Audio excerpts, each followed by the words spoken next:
எல்லாரும் வெறுக்கக்கூடிய ஒரு ஆளுங்க அப்படின்னா டெரரிஸ்ட் தான். ஆனால் இப்போ லேட்டஸ்ட்டாக அமெரிக்கன் பிரசிடென்ட் டொனால்ட் ட்ரம்ப்பை எல்லாருமே வெறுக்கிறாங்க. அவர் ஒரு மனிதாபியம் இல்லாத ஆள், அவர் ஒரு சரியான ஒரு முடிவெடுக்க முடியாத ஆள் அப்படின்னு சொல்லி போட்டு அவருடைய ஓன் கண்ட்ரியிலேயே அவருக்கு 30 to 40% பீப்புள் வந்து நோ கிங் அப்படின்னு சொல்லி போட்டு ஒரு மிகப்பெரிய போராட்டத்தை வந்து நடத்திட்டு இருக்கிறாங்க. அப்படி என்ன ஒரு கேவலமான விஷயங்களை பண்ணிகிட்ருக்கிறாரு அப்படின்னு நம்ம யோசனை பண்ணி பார்த்தோம்னா, மதுரா அப்படிங்கிற வெனிசுவேலன் பிரசிடெண்ட்டை அவர் ட்ரக்கை கடத்தினாருன்னு சொல்லி போட்டு அவரை நாடு கடத்தி ரொம்ப கேவலமாக நாடு கடத்தி கொண்டு போய் வச்சுருந்தார்.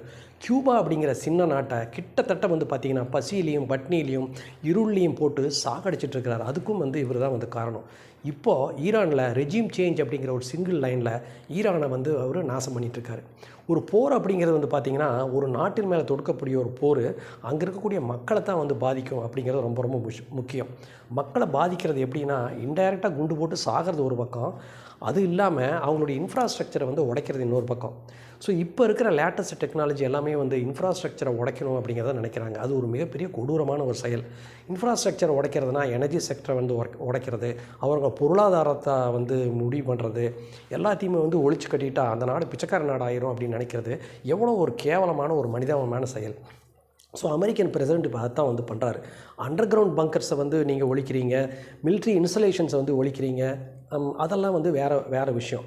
ஆனால் அவங்களுடைய எனர்ஜி செக்டர் மேலே அடிக்கிறது என்ன ஆகும்? அந்த நாடு இருளில் மூடும். அவங்களுடைய பொருளாதாரம் இருக்கக்கூடிய கார்கி ஐலண்ட் மேலே போர் போடுறீங்க, அவங்க வந்து பிச்சைக்காரன் ஆயிடுவாங்க. அது இல்லாமல் இப்போ லேட்டஸ்ட்டாக ஒரு பிரிட்ஜை வந்து உடைச்சிட்டார். இந்த பிரிட்ஜ் வந்து பார்த்திங்கன்னா ரொம்ப கஷ்டப்பட்டு ஒரு ஹைடெக் இன்ஃப்ராஸ்ட்ரக்சராக இருக்கக்கூடிய ஈரானில் இருக்கக்கூடிய பிரிட்ஜை வந்து உடைச்சிருக்காரு.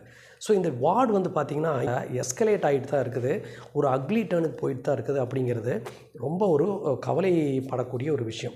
ஸோ ஈரான் வந்து இப்போ என்ன பண்ணுது அப்படின்னா அடுத்தது ரிட்டாலியேட்டுக்கு தான் வந்து போகுது. அவங்க எதை பற்றியும் பயந்துக்கிறதுக்கு ஒன்றும் இல்லை. ஏன்னா உலகின் மிகப்பெரிய போலீஸ்காரன் அப்படின்னு சொல்கிற அமெரிக்காவை இவ்வளவு நாளாக 1 மாதம் 2 மாதமாக போரிட்டுருக்காங்க அப்படின்னா அவங்களுடைய மிலிட்ரி மைட் எப்படி இருக்கும் அப்படின்னு வந்து பாருங்கள். ஸோ அவன் என்ன பண்ணுறான் அப்படின்னா எங்கெங்கெல்லாம் வந்து மிடில் ஈஸ்ட்டில் அமெரிக்காவினுடைய எக்கனாமிக் டார்கெட் இருக்கோ அதை அடிச்சிட்ருக்கிறாங்க. ஸோ எக்கனாமிக் டார்கெட் அடித்தா என்ன ஆகும்? இந்தியா அதில் பாதிக்கப்படுதா? லட்சக்கணக்கான பேர் அங்கே வேலையில் இருக்காங்க. ஸோ வேலையில் இருக்கிறவங்க பூரா திரும்பி வரணும். திரும்பி வந்தால் இங்கேயும் வந்து ஒரு எக்கனாமிக்கல் செட்பேக் ஆகுது. ஸோ ஒரு சிங்கிள் வார் வந்து பார்த்திங்கன்னா உலகம் ஃபுல்லாக எவ்வளோ பிரச்சனைகளை ஏற்படுத்திட்டு இருக்குதுன்னு பாருங்கள். இப்போ இஸ்ரேலில் வந்து காமன் பீப்புள் இல்லையா, அங்கேயும் இன்ஃப்ராஸ்ட்ரக்சர் ஒழிச்சிட்ருக்கிறாங்க. ஈரானில் காமன் பீப்புள் இல்லையா, எல்லா பக்கமும் இருக்கிறாங்க. ஸோ ஒரு போர் அப்படிங்கிறது நம்ம வந்து இங்கே உட்காந்துக்கிட்டு இன்ஸ்டாகிராம்லேயும் வீடியோவிலையும் பார்த்துட்ருக்கறனால நம்ம தெரியறதில்ல. ஒரு கிரவுண்ட் ரியாலிட்டியில் போய் பார்க்குறப்ப தான் மற்றவங்க மேலே எவ்வளவு வெறுப்பு வரும். இந்த வேர்ல்டு லீடர்ஸ்லாம் எவ்வளோ கேவலமாக இருக்கிறாங்க, ஒரு ஹைடெக்கான ஒரு வெப்பனை வச்சுட்டு எப்படி இருக்காங்க அப்படிங்கிறது வந்து தெரியும். போன்ற ஒரு அப்டேட்டில் உங்களை சந்திக்கும் வரை பாய்.